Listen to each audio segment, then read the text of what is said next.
Hi, I'm Carla with Race to Walk. Thanks for joining me. And I am here today with Charlotte Thomason, and she is an author and a speaker. She is coming out with a new book called What Kind of Love Is This at the end of June.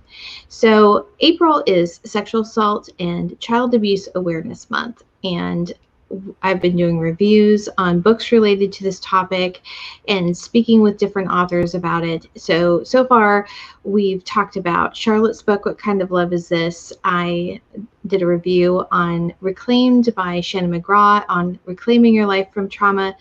I did a review of Renting Lacey, which is about the reality of human trafficking. And then this week, I did a review on This Little Light by Krista Brown, which is a really hard topic. It's about sexual abuse in the church.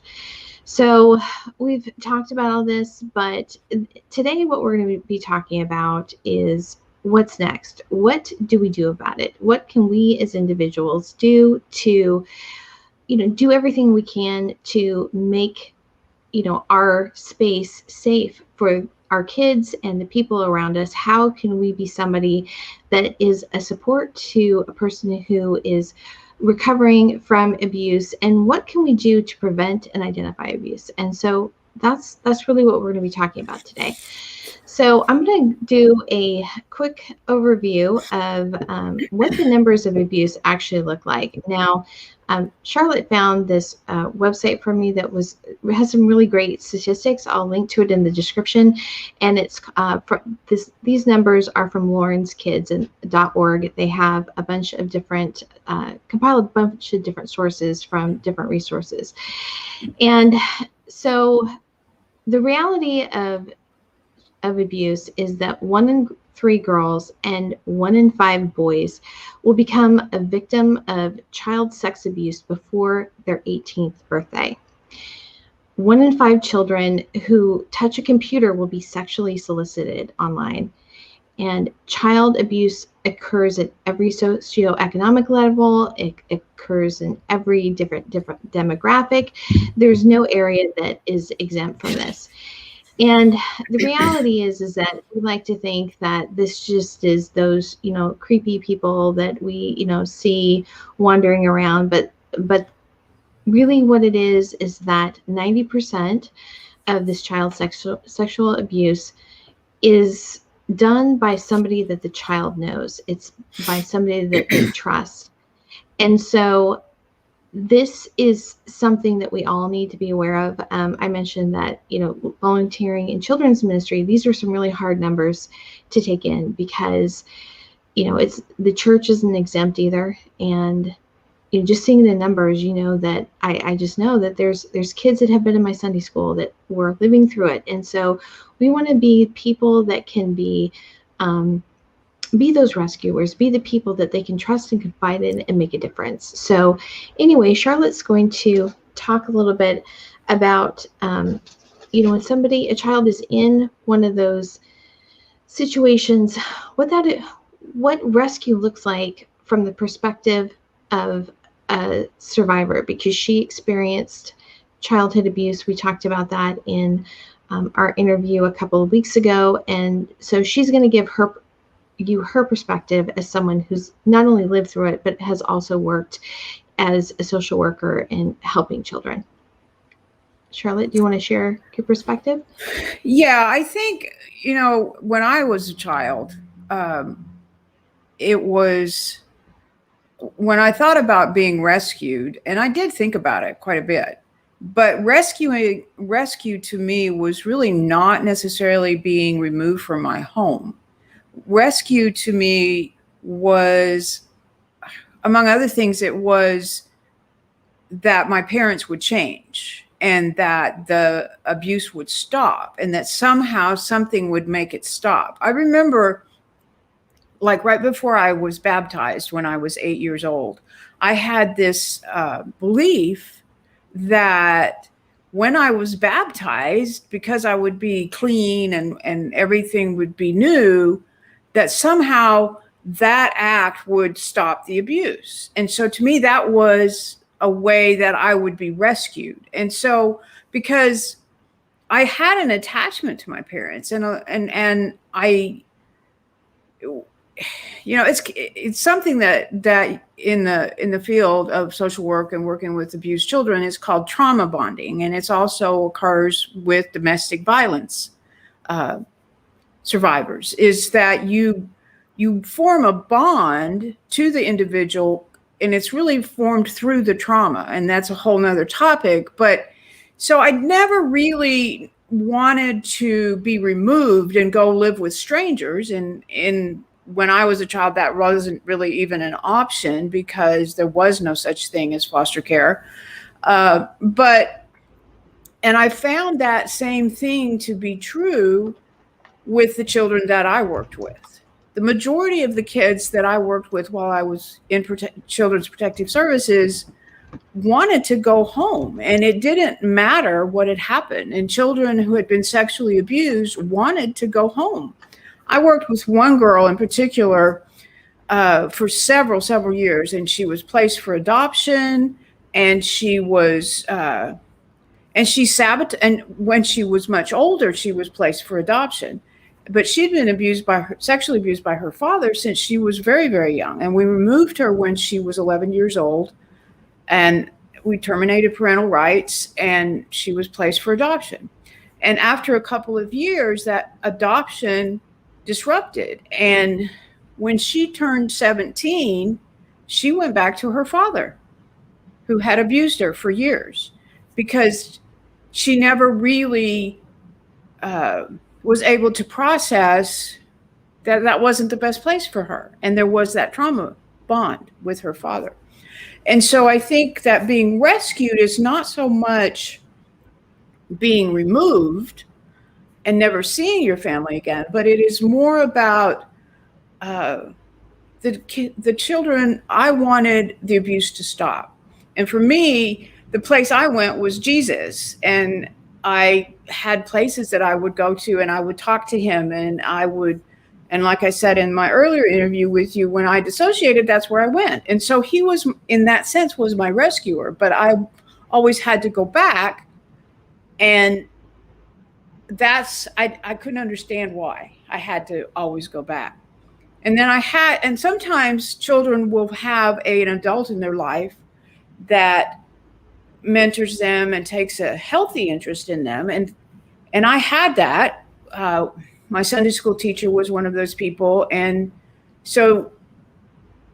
I liked being with her, and she gave me the little things that I could hang on to, but I never really thought about going to live with her because that just was a foreign thing to me. So I think rescuing is more about wanting the environment to change than it is to actually leave that situation.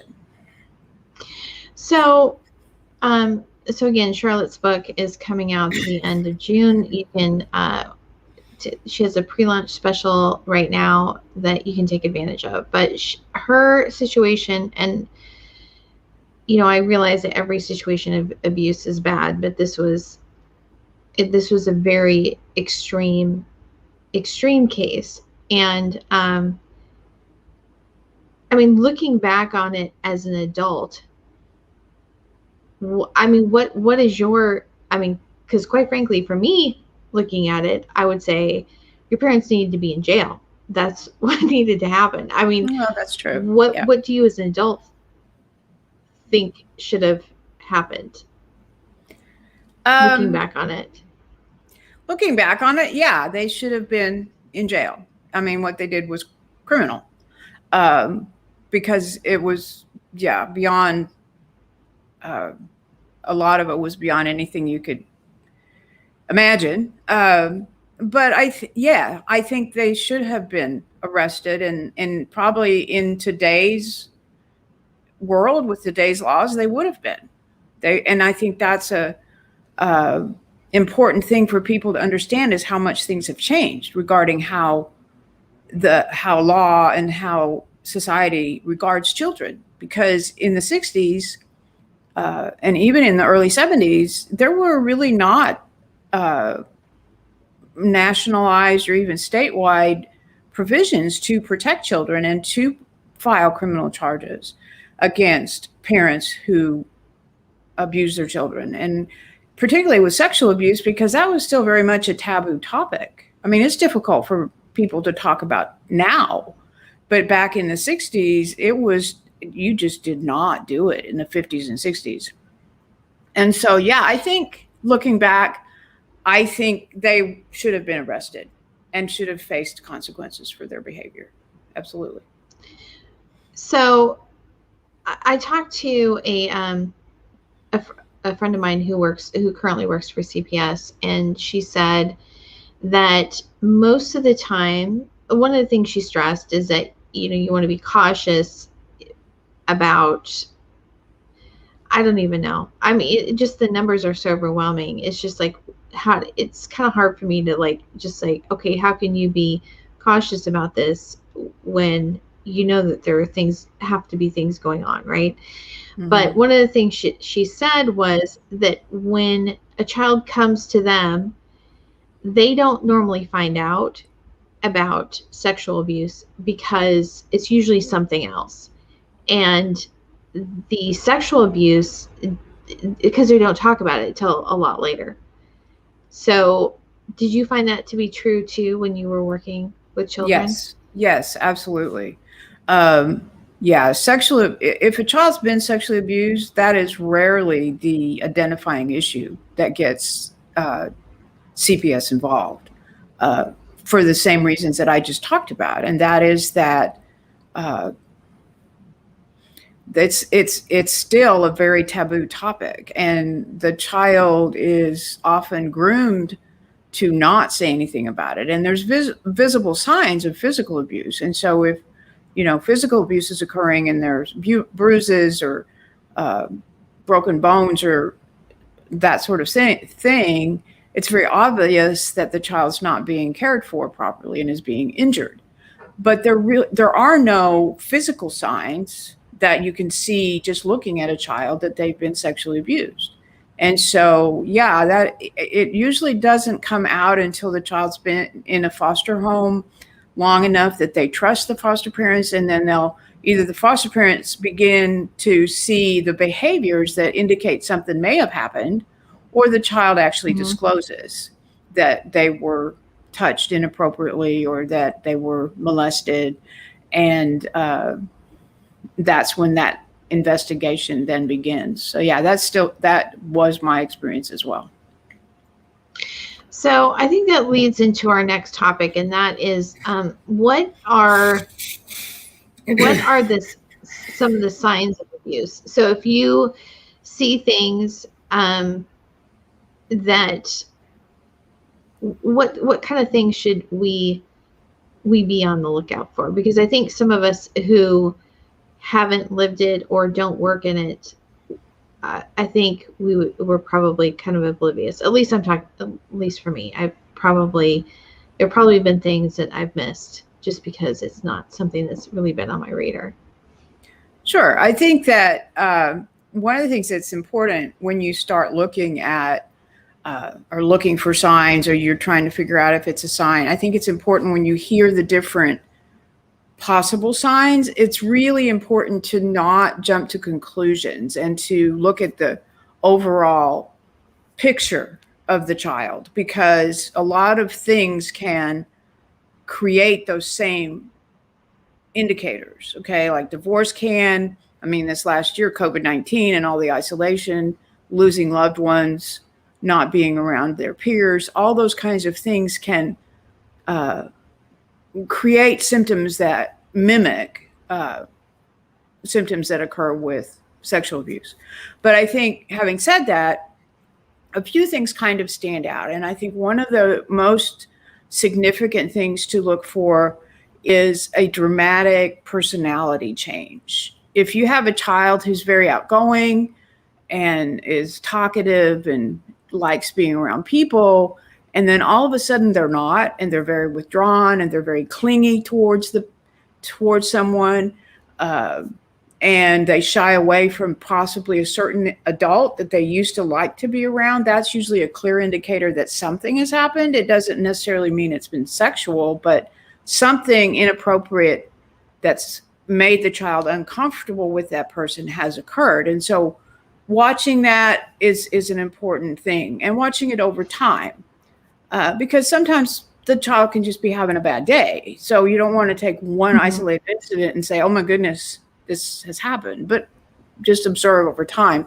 I think the other thing is if a child, especially a younger child, exhibits a knowledge of sexual activity that's beyond their years in their play. And kids are very revealing in their play. I mean, if you just watch them play with their toys, they act out what's going on in their heads. You just have to watch them and listen to what they're saying, right? And that's not just for sexual abuse, but if you have a child who all of a sudden is mimicking intercourse between their dolls or their stuffed animals, that's kind of an indicator that they've at least seen it. If it if not, it's happened to them. And, in this day and age with all the things that are on television and the movies that are available, and even some commercials, there's sex and sexuality are kind of just thrown at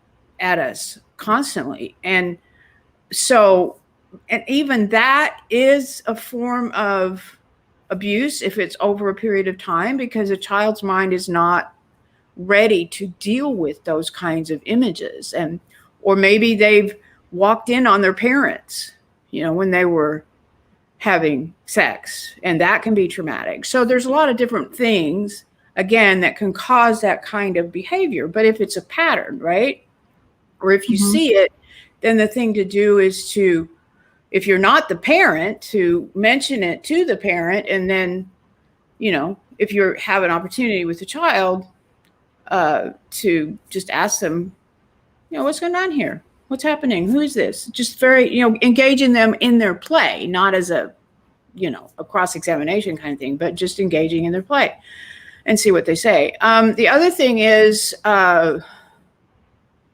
if they just become very withdrawn, and that they spend a lot of time in their room, they're wanting to sleep a lot, they start having stomach issues, is generally an indicator that something is upsetting them.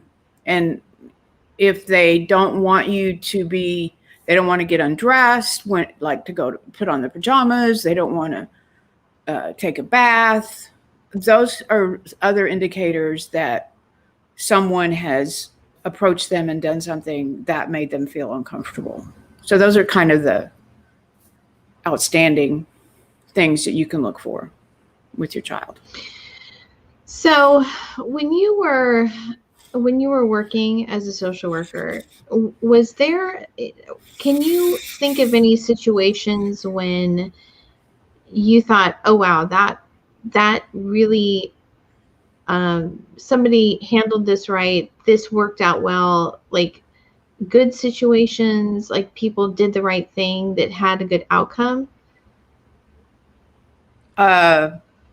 Yeah, there were a lot of those, thank goodness. There were? Okay. Yeah, there actually were a lot of those. I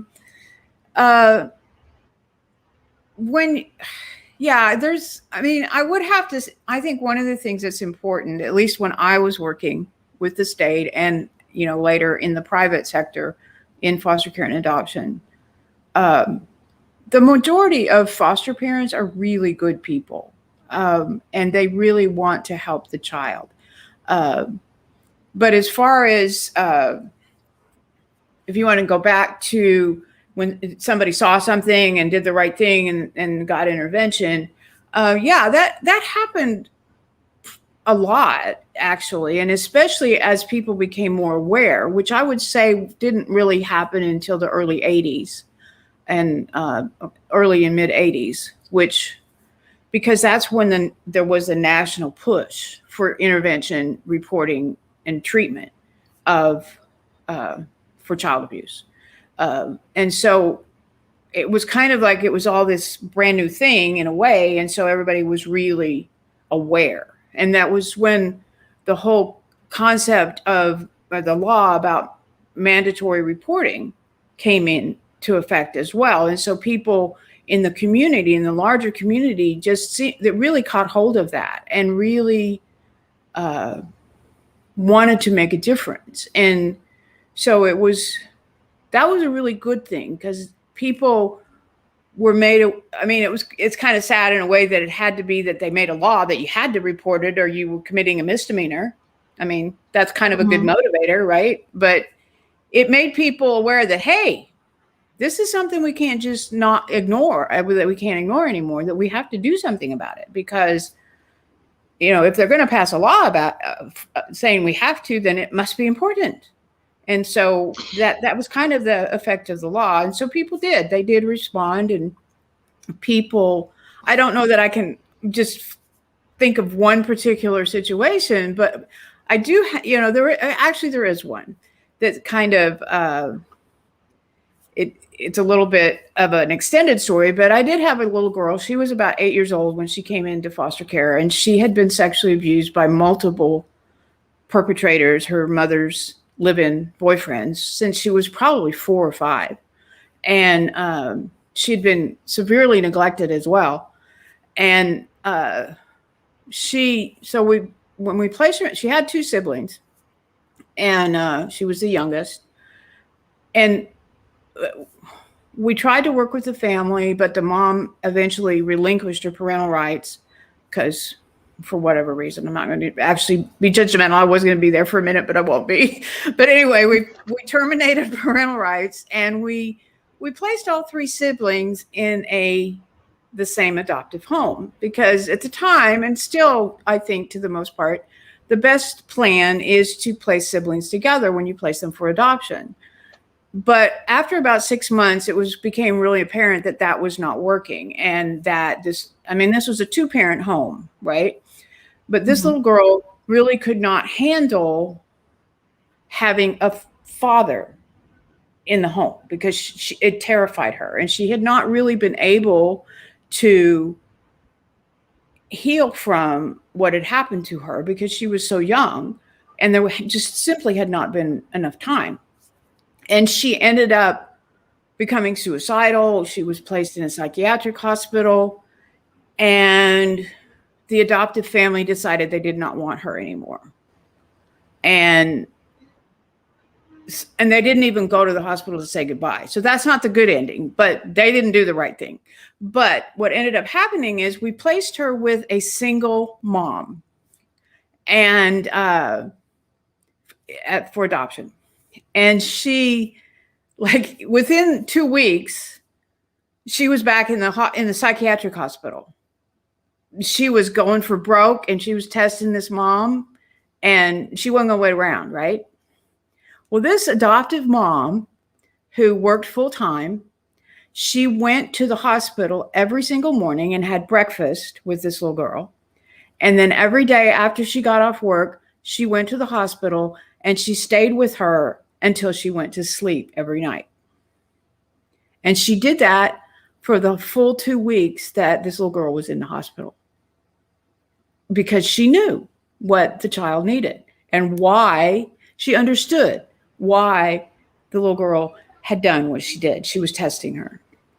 And that little girl ended up becoming, when she was in junior high, I kept up with them for several years. And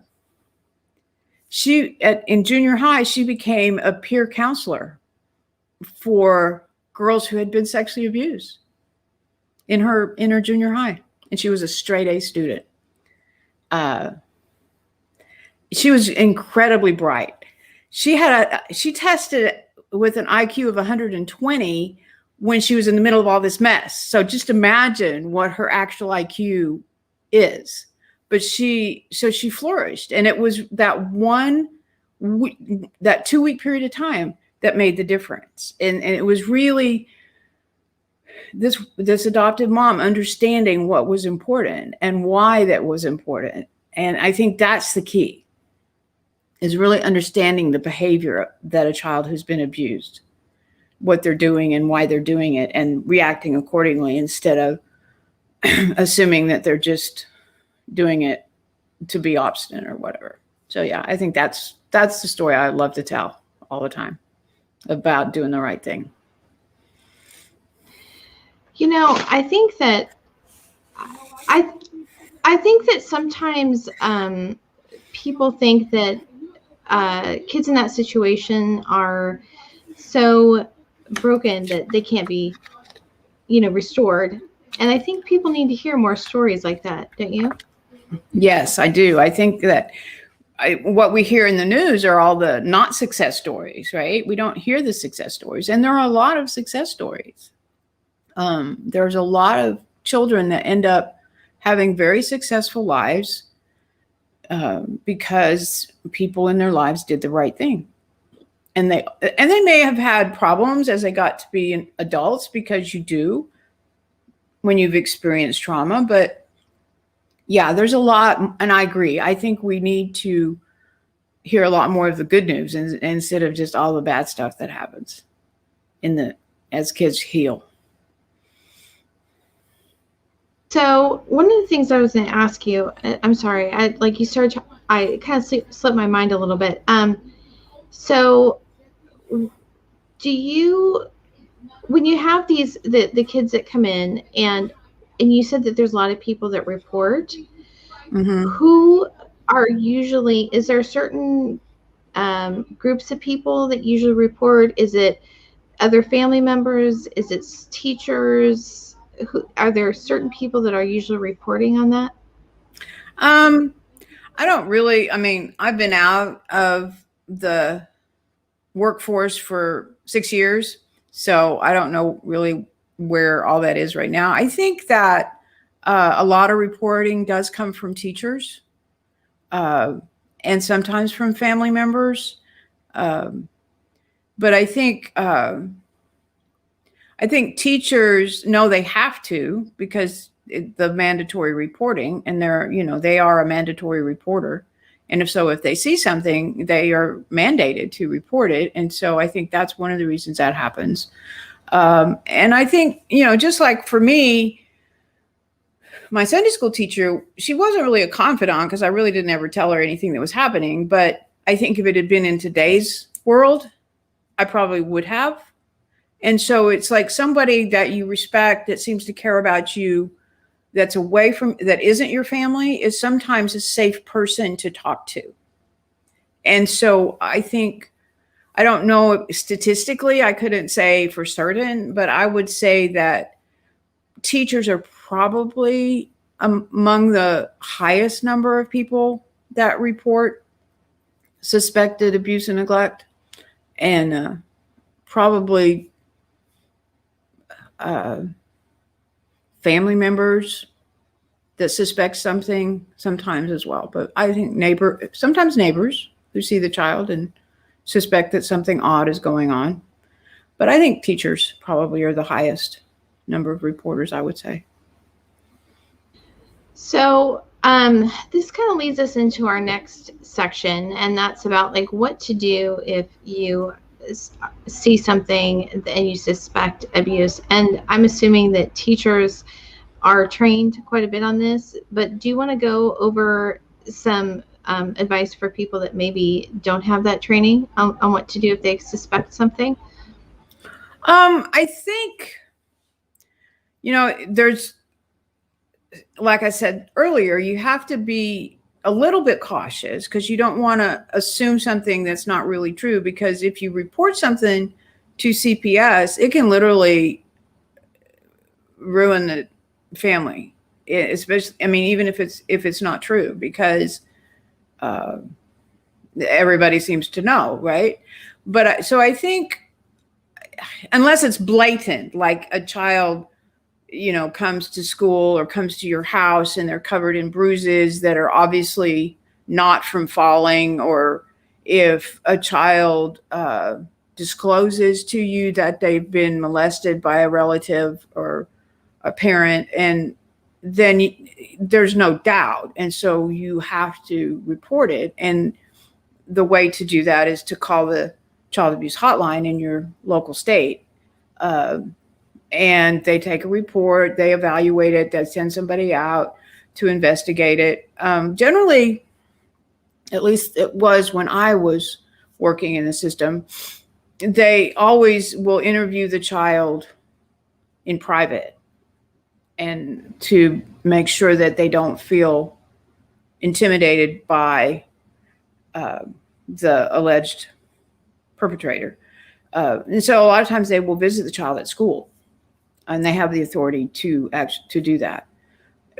And the other reason to be sure, or to be pretty sure that something has happened before you report it, is because the investigation process itself is very, very traumatic for the child. It is frightening because they have to tell their story several times. They go to, at least in Texas, there's what's called the Child Advocacy Center, which is part of law enforcement, and they actually go and have an interview, and it's filmed, and they get a physical examination. And so if the child's been, to see bruises and stuff like that, if there's suspected child abuse, sometimes they have that kind of an examination. And so all of those things can be terrifying to a child. And so you don't want to add trauma to a child who's not been traumatized, right? That it's just some other thing. And it's really difficult to make that judgment call. And so you have to look at all the things that I said before in terms of just kind of observing and watching. And the only time that you just go ahead, to me anyway, and this is my opinion, but that you would just go ahead and make a report is if you're absolutely certain. Like you've observed it, you see the outward signs, or the child has disclosed. And otherwise, I think you have to observe. And you also have to observe the adults that's in that child's life and how do they behave around the child.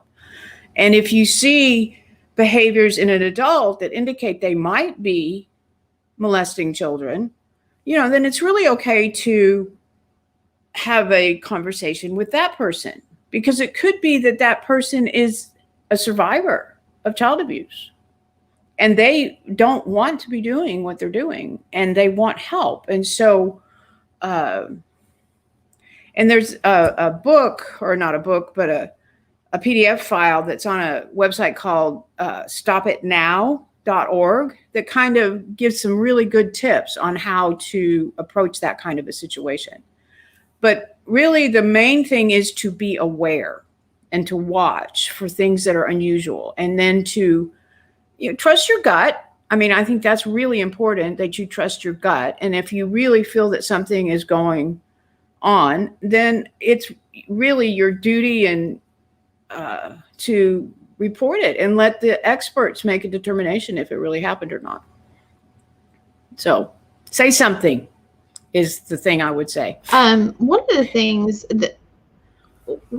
that just occurred to me as you were talking about this is that I think that part of this kind of illustrates the importance of community, like how important it is to be, connected with other people, because we're so isolated in our little pods, and so people, you can see a child and you may not know what is normal and what isn't, or what's going on in the family or what isn't. Exactly. So you don't, even like community and neighbors, like even when I was teaching Sunday school, we would have some kids that would come like once every 3 months or something. So some of those kids I never really got to know, very well, because I didn't see them very often. So really, we put so much burden on our schools, but really this is, that's the one place. Well, and I think, when come to light. Exactly. And I think that that's an important point, because I think, I said that teachers are probably the highest percentage of reporting, but I don't necessarily think that's the way it should be. I really don't, because there should be a community that's watching the children and that's looking for signs, is looking for that person that is new to the neighborhood, or that adult who seems to always be paying attention to the younger kids and talking about their sexual development, or saying, oh, isn't she becoming such a beautiful young woman? And those kinds of just being, at the playground, in places where they can go to the playground. Again, I don't know how many places that is, but, and I think that's, a lot of people have said that COVID and quarantine and the isolation has endangered children who are in abusive homes because they're not in school. But another danger has been is that they're not in community either, right? They're not going to the playground. They're not going to church and to Sunday school. And so there's not other adults observing them in other environments. And so I do think that community is actually more important in recognizing and identifying potential abuse of children than the teachers are. Because, my daughter is a teacher. And, one of the things that has come up in our discussions is that, teachers are expected to be counselors, nurses, child abuse reporters. And it's really difficult to find time to really devote to teaching when they have all these other hats. And not that they resent it by any means, but, the expectation is that the teacher is kind of like the all everything, is the whole community. And that's just not true. The community is equally responsible for making sure that kids are safe. And the kids are in the community, even though, and now we're getting back out. But I think this last year, there has been a rise in child abuse because of a lot of different things. But yeah. I think the other thing, too, is that there's just the way we are now. Number one, we're very, even pre-COVID, we're very in our pods. There's not a lot of community. Well, I guess it depends on where you live. But, how many people know all their neighbors? How many people know what's, even what they do or what's going on in their life. So that's one thing. But I think even with that, the people that we are connected to, it's very it's your own age group. There's not a lot of true connection between different age groups. So we actually talked about this with when Zach and I did an interview with Clark Wiener on his podcast about the importance of being connected to kids and people that aren't in your own family. You need to be invested in them, and there's certain groups of people that are just think the end of the world is coming, and that the younger generations are just totally lost. It's sometimes I think, do you know any of them? Do you know any kids that you're not related to? Yeah. And what are you doing to invest into that future generation? But I think and sometimes that even happens in church. I go to a big church and we have a ton of Bible studies. A lot of them are groups in, specific age groups, married with kids in your 30s. That's a Bible study. And, I've always gone to all ages, all stages. But I have a friend who has, she has young children, and they went to a Bible study for a little while that just was, basically everybody in her same situation. And then they switched to a different Bible study that was a mix, because she said, I felt like we needed that mentorship, even as, they're professionals, they, very, very good parents, but they felt like they needed to have connections to people, to older couples that had already been through what they were currently going through. Yeah. And I think that, I think it's important to have intergenerational activities in church and in community. I think one of the things that has been a positive outcome of this last year is that a lot of communities have gotten to know each other a little better, because they were kind of forced to be right there and couldn't go anywhere else, right? Mm-hmm.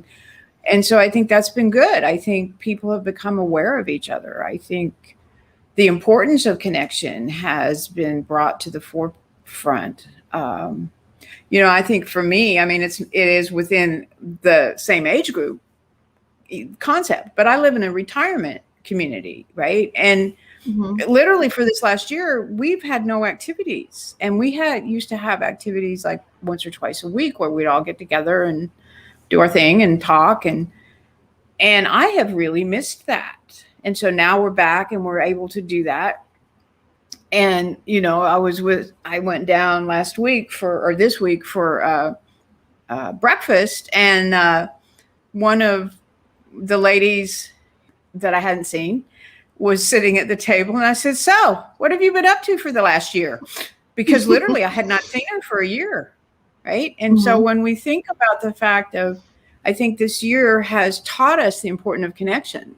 And I think that's very important for children, because they need to learn how to interact with not just with other kids, but with adults of all ages. And they intergenerational families, it used to be that families lived together for, grandma was with them and all of that. And that it could be stressful, but, I think in some situations there's some pluses to that. I think you certainly have to have the financial means to do that. You certainly have to have the space to do that, or it can be very negative. But I do think that it's important that not necessarily that you all live together, but there be intergenerational interaction. Now, I mean, my son-in-law and his family, they have family dinner every Sunday, the whole family, and it's not optional. I mean, you can get out of it, but it is a rarity. And so my grandchildren have grown up knowing the importance of that, and have grown up knowing and benefited from that, from being surrounded by people who cared about them, and of all generations, and growing up with their cousins. And so I've seen that play out, and it's just, it's really, it's just really important. And I don't think people realize how important it is. And I think COVID and the isolation that happened because of COVID has really just helped us see that a little bit more, I think. So you had mentioned a little bit earlier things about like recognizing signs of predators. Do you want to talk a little bit about that? Yeah, I think, like I said, that one website is really good. That the article it's a PDF that you can actually print out. And I think it was excellent. And like I said, it's 16 pages. So, but I think one of the things that is important when you're looking, or not when you're looking, obviously, but when you're in an environment and you see an adult who doesn't have any adult friends and is, invites kids over to their house for overnight visits, even though they don't have children, an adult who seems to be obsessed with a certain age of child, and in a way of that makes you feel uncomfortable, or just how they interact with children, that they're overly affectionate, that they force kisses on kids of young ages, even when the child says no, that they don't respect that kind of boundary, and that they just are, they're more interested in being around children than they are other adults. And they're really focused on, they buy, if you have an adult in your home, or somebody who's always buying things for children, special gifts for children that they're not related to, or that like maybe in their youth group, or something like that. I think it's anything that feels out of the ordinary in terms of an adult interacting with a child. But particularly, I think the main thing is, do they have adult friends? And do they focus on sexual development and sexuality of children younger than themselves? And I think that is something that it should be a red flag to take a closer look at. So all the things that you just mentioned, those are actually the things. I just read This Little Light by Krista Brown. All of those things were things that the youth pastor did. Like just and I think maybe that's kind of, you know, when I was volunteering, we would go through training every year, and you know, they had tons and tons. I mean, they had so many safety protocols, but they, you know, they wanted to make sure that we knew that it was that one of our directors said that churches are the #1 target for predators. And so when they had those safety protocols, it wasn't just for the kids, it was also for their volunteers, so that there wouldn't be an opening for, #1, that there's not an opening for inappropriate situations, but also not an opening for accusations. And you know, sometimes some of the things that they had, I'm like, man, like so much, especially like right before we had the shutdown. I don't even know what happened, but something happened. And then they had this whole long list of additional things that we were supposed to do. And I'm thinking, holy crap. I mean, what are we going to have to do next? Take SWAT training for this? I mean, it was just incredible. But then when you read this, you kind of understand like where they're coming from. And so I can't remember where I was going with this, but I know what it was. It's a matter of trust, you know, like people, predators go where there's easy targets, and in churches, people trust the other people that are in the church, especially if they are in a position of authority. And so I think we have to keep our eyes open that people are not always in a church because they love Jesus.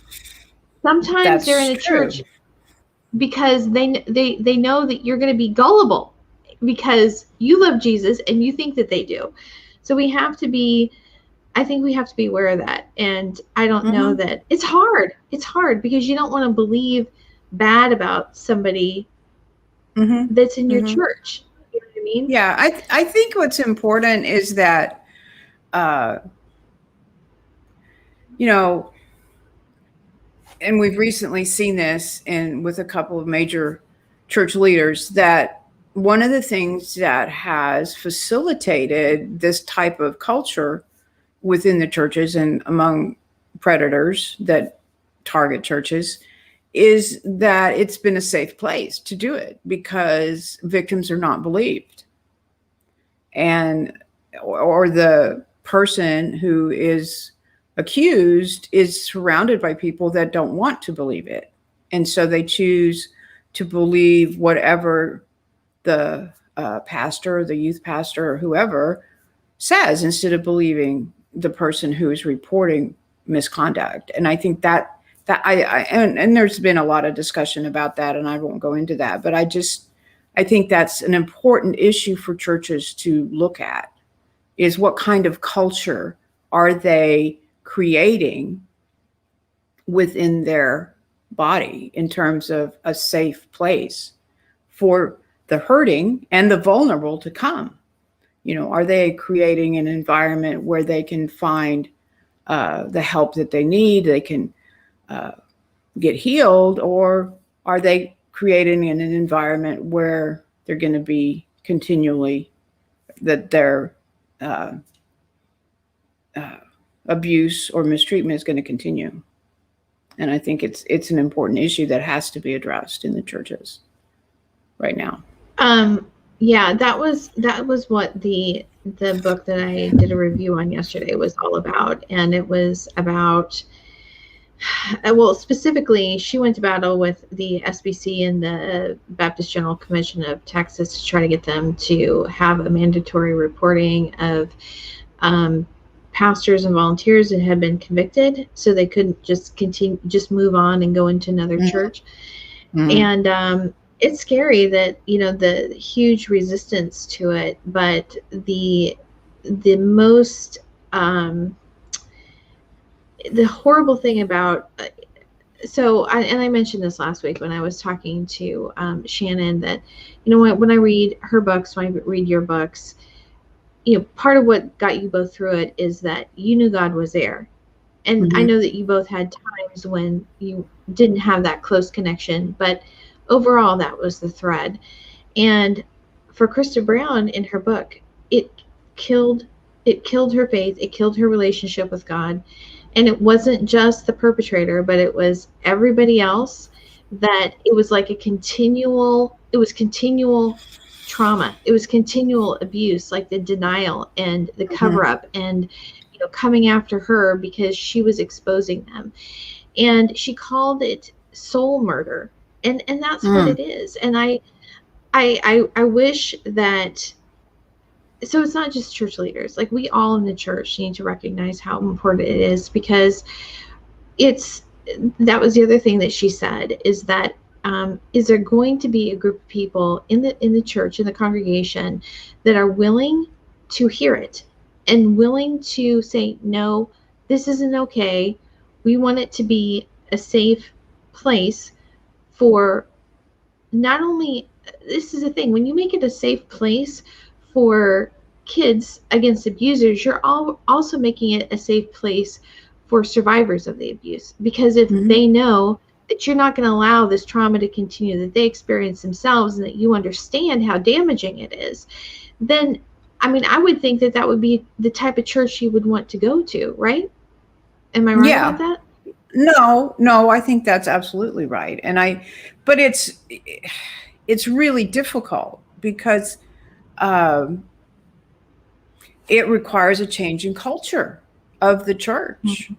It requires the church to do some soul searching and really look at how they do their ministries. How do they offer a safe environment, because they don't allow any pastor to be alone with someone, that there's always another person there, because that is safe for the individual, and it's also safe for the leadership, because that prevents, like you said, accusations. And so it's important to the individuals that perpetrate abuse, particularly sexual abuse, many times were abused and they have not healed from it. And so, and not that justifies what they're doing, it doesn't, but it also is, it's just good information to have, because that person also needs help, right? They also need to be able to get healing and forgiveness. And depending on what has happened, they may end up going to jail. But that can be part of their healing process. And I think that when someone is found to have perpetrated sexual abuse, there needs to be consequences. And those consequences need to be to fit whatever the offense was. And I think one of the things is they need to have counseling to get to the core of what's going on with them. Because survivors of sexual abuse, there is a percentage of survivors of sexual abuse that become perpetrators. I would say that most of them do not, but many of them do.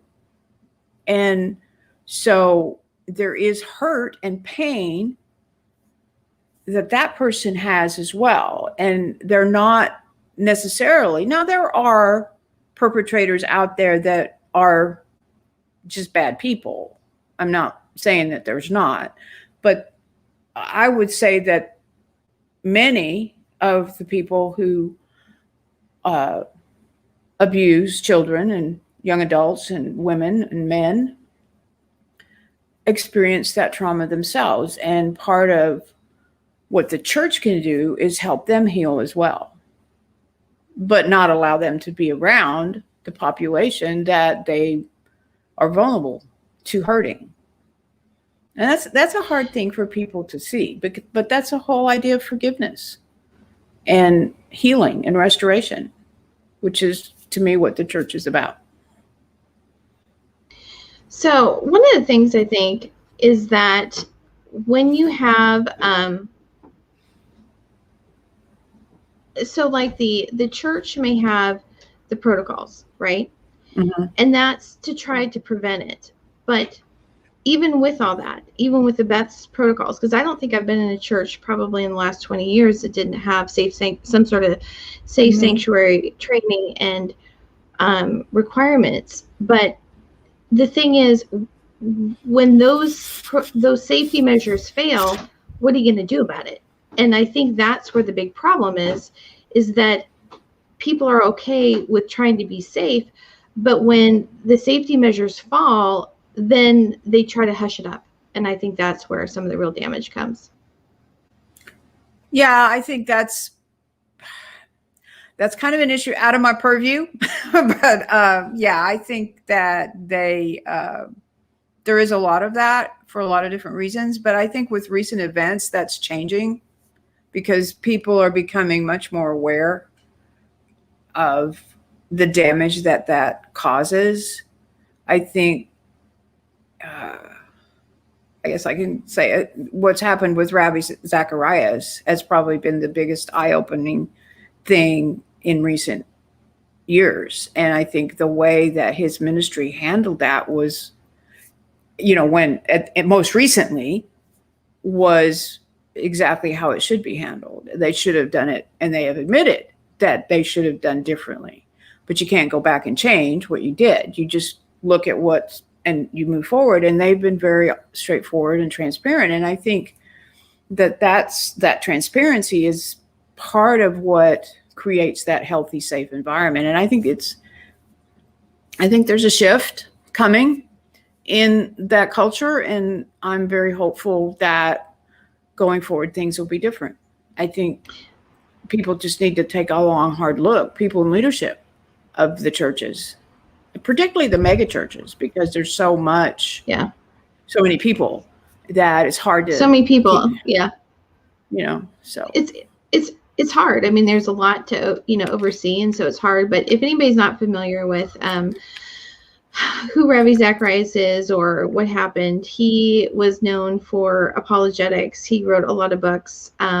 He's had been in ministry for about 30 years or something. And a few years ago, there was some issues that came up about he was inflating his credentials. He was claiming a doctorate he didn't have. He said he was teaching at Oxford or something. I don't remember all of it. And what came out at the end, this is what's horrible about it, is that what came out was that had been talked about in the circles that he did conferences in, and nobody said anything. They just, they thought it was lame, but they didn't say anything. And then there was a guy who was actually an atheist who literally was constantly, he came across it, sent an email to the ministry. They pretty much blew him off, were justifying it. And then he kept just doing videos, doing articles. And finally, they ended up taking it down. But about the same time, there was a story about a lady who said that he kind of not sexually, he was spiritually grooming her, there was inappropriate, a lot of, it's not the word I want, but anyway, there's a lot of inappropriate interactions between them. And she tried to address it with bring it to the attention of his ministry. they pretty much, again, I've read some of the articles, and some of the leaders of the ministry were really, like, they went after her. They not only did they not take action on the accusations and investigate it, they went after her. And so that, I think, is, that's another issue there. But then they came to a settlement. This isn't all the details, but they came to a settlement, and there was a non-disclosure agreement for both of them. And then after this, Ravi Zacharias went out and published something like in Christianity Today, basically saying that she was just, trying to bait him, and it was a trap for him. And so I don't think I knew at the time that there was a non-disclosure agreement. That might have, I was like, when I first read about it, I was kind of questioning, okay, did this really happen? I mean, I didn't really know who he was, and the whole thing with the credential inflation just kind of was like, I'm just not even interested in anything he has to say, because that's super lame. But anyway, then he died. Was it last year, Charlotte, that he died? Last year. Yeah, I think so. And then after that, it came out that he had been basically doing inappropriate things with employees at massage parlors that he owned. That was a story, and that was made public. And it was only at that point, when there's multiple people, that the ministry started an investigation. Mm-hmm. And so this is something that I think is, a sign of the huge problem that we have in the church. I saw some of there were tons of articles, videos, when the accusation first came up, all this discussion on it, and people were saying, he's dead, what difference does it make? And then there were a ton of people that were actually like carrying water for him, defending him, saying, no, this isn't. And it's like, dude, there have been things that show that he has some integrity, just straight up integrity problems for a long time. And here you are, like, going to bat for him, and basically, like, anybody that says, even talking about these negative things, they're bashing him. It did not until the ministry did the investigation, and it came out, and they said, yes, this was true. There were also other things in other countries. We don't even know all the things that were going on. It was only at that point that everybody's like, oh, wow, yeah, that was wrong. And then it's like, how did this happen? Well, part of the way this happened is because nobody would listen to any of this other stuff that was happening.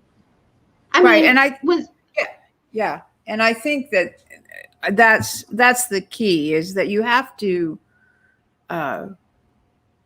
within the church, we have to be better at listening to people who say something happened. And not that you're going to take every person that says that at face value, but to me, when somebody approaches someone in leadership, the first response should be, well, we need to look into this, and honestly do that. And so that's the very first step, when you talk about what can you do and within the church. So I just think it's a place that a lot of healing can take place. And I think the events of this past year is a good start to that, even though it was late.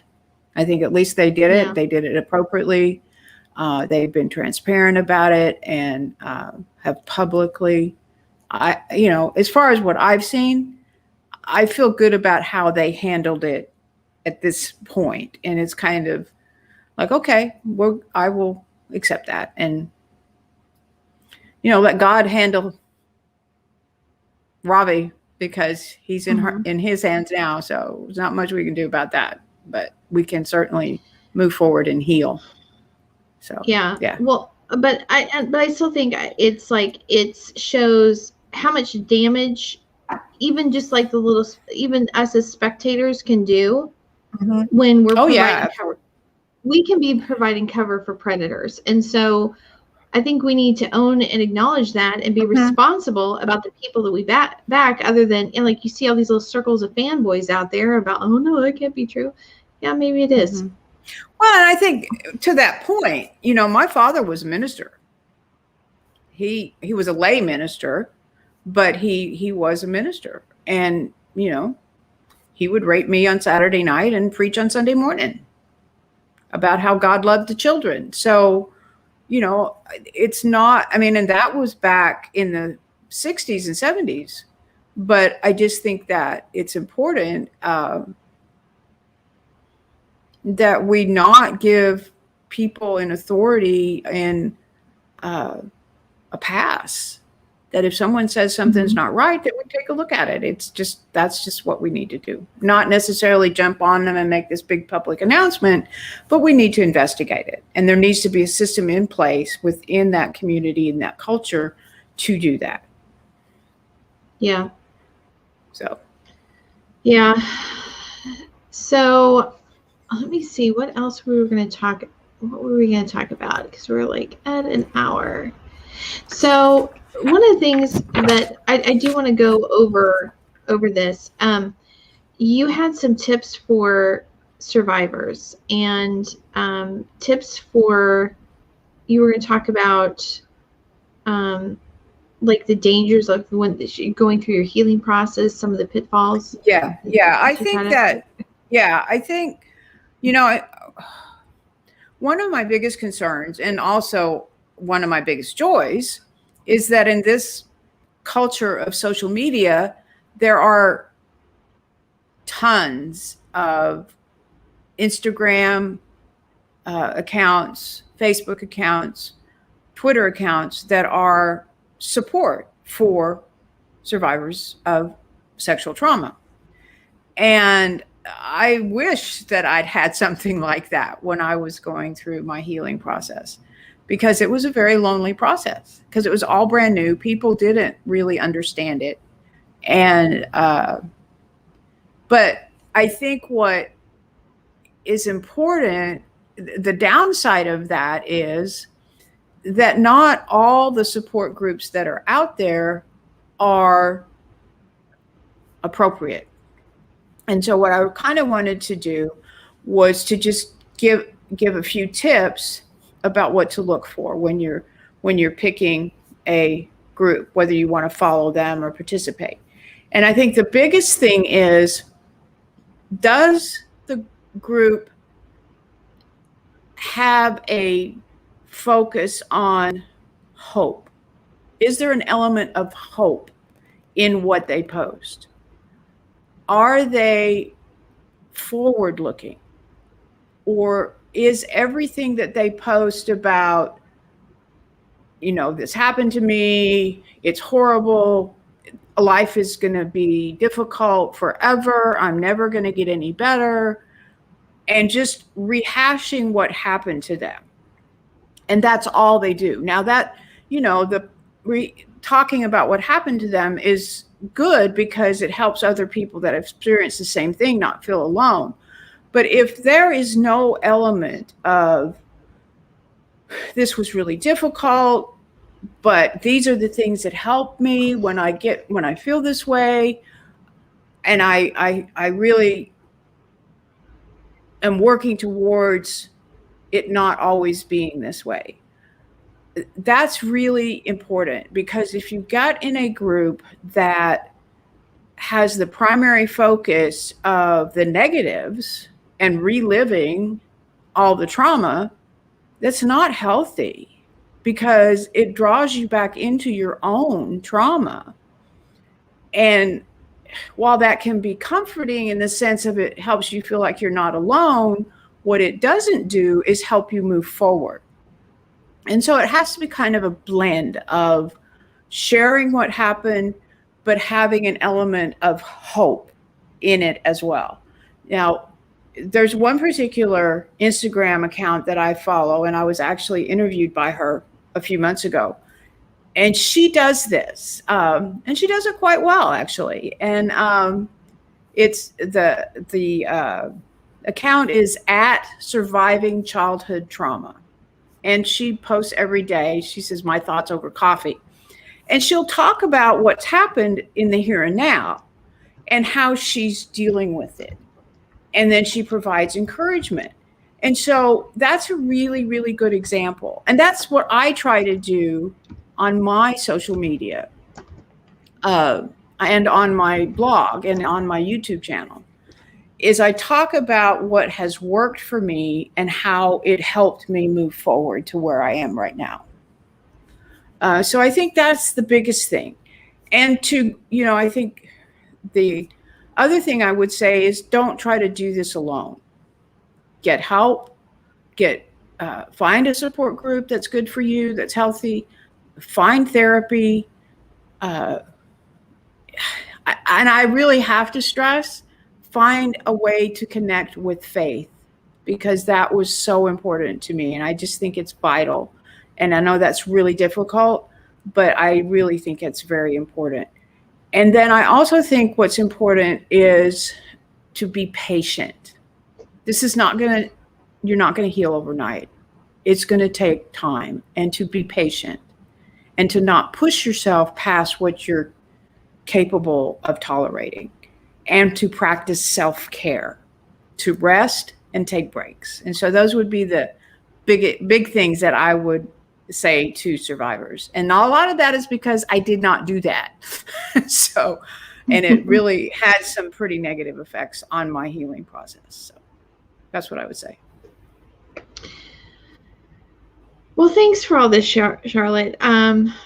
This has been, I don't know, it just seems kind of surreal to me that I was so unaware of like so many things about, the just the numbers of sexual abuse, and then talking to you and other people about, what goes on when the child abuse is reported. I mean, when I was talking to my friend who works for CPS right now, it just sounded like, they're continually fighting against these tidal waves, and they're trying to fix it with this little thimble, and bail it exactly. out. And yeah. So,